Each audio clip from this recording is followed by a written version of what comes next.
प्रिय छात्रगण, आज हम लोग कक्षा 8वीं हिंदी प्रथम प्रश्न पत्र के अंतर्गत अध्याय 11 शक्ति और क्षमा का अध्ययन एवं अध्यापन करेंगे। यह पाठ कविता है। तो कवि कह रहा है कि प्रस्तुत पाठ राष्ट्र कवि रामधारी सिंह दिनकर के कुरुक्षेत्र नामक खंड काव्य से उद्धृत है। सर्वविदित है कि कुरुक्षेत्र महाभारत का युद्ध क्षेत्र था। कौरवों और पांडवों के मध्य भीषण संघर्ष इसी मैदान में हुआ था। उद्धृत अंश में कवि युधिष्ठिर की क्षमाशीलता पर टिप्पणी करते हुए कह रहा है कि युधिष्ठिर, देखो तुम्हारी दया क्षमा का शत्रुओं पर कितना असर हो रहा है।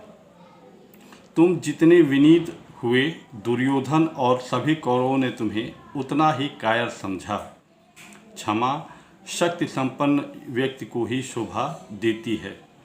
प्रस्तुत कविता में कवि ने उदाहरण स्वरूप श्री राम द्वारा समुद्र से की गई प्रार्थना की चर्चा की है।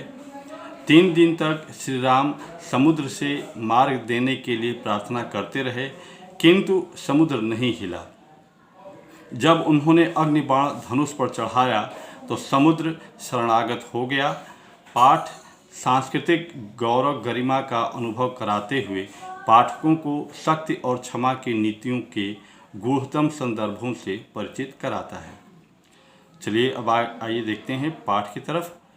कवि रामधारी सिंह दिनकर जी सबसे पहले युधिष्ठिर के संदर्भ में कहते हैं कि अय युधिष्ठिर, तुमने क्षमा, दया, तप, त्याग और मन की शक्ति का सहारा लिया, फिर भी नर रूपी व्याघ्र अर्थात सुयोधन ही दुर्योधन का वास्तविक नाम था। तो सुयोधन तुमसे कहो कहाँ कब हारा। क्षमाशील हो रिपु समक्ष तुम हुए विनत जितना ही, दुष्ट कौरवों ने तुमको कायर समझा उतना ही। क्षमाशील होकर यानी कि तुमने क्षमा कई बार किया कौरवों को, लेकिन उन शत्रुओं ने तुम्हें विनम्र उतना ही समझा। दुष्ट कौरवों ने तुमको कायर समझा उतना ही। कौरवों ने तुम्हें कायर समझा। वो ये सोच रहे थे कि युधिष्ठिर हमें क्षमा कर दे रहे हैं, इसका तात्पर्य यह है कि वह युद्ध से डर रहे हैं। क्षमा शोभती उस भुजंग को जिसके पास गरल हो, उसको क्या जो दंतहीन विषरहित विनीत सरल हो। दिनकर जी कहते हैं कि क्षमा उस विषधर को शोभा देती है जिसके पास विष या जहर हो। उसको क्या शोभा देगी जिसके पास दांत ही नहीं है और जो विष से रहित हो, अर्थात जिसके पास जहर ही न हो, वो विनीत हो और सरल हो। इसी संदर्भ में राम का वर्णन करते हुए कवि दिनकर जी कहते हैं कि जब श्री राम सीता की खोज में लंका पहुंचने की कोशिश करते हैं तो रास्ते में वह समुद्र से रास्ता मांगते हैं कि हे समुद्र देव, आप हमें रास्ता प्रदान करिए। तो इसी बात का वर्णन करते हुए कवि दिनकर जी कहते हैं कि 3 दिवस तक पंथ मांगते रघुपति सिंधु किनारे, बैठे पढ़ते रहे छंद अनुनय के प्यारे प्यारे। अर्थात 3 दिन तक समुद्र के सामने वह रास्ता मांगते हुए कि हे समुद्र देव, आप अपने ऊपर हमें पुल बनाने और लंका तक जाने का रास्ता दीजिए।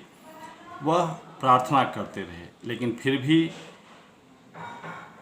उस समुद्र के ऊपर कोई असर नहीं पड़ा।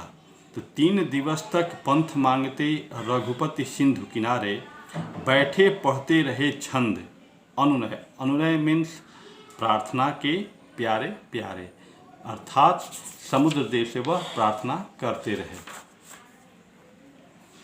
अब आइए चलते हैं आगे। उत्तर में जब एक नाद भी उठा नहीं सागर से, उठी अधीर धधक पौरुष की आग राम के शर से। जब 3 दिनों के बाद भी समुद्र ने कोई आवाज़ या कोई उत्तर नहीं दिया, तब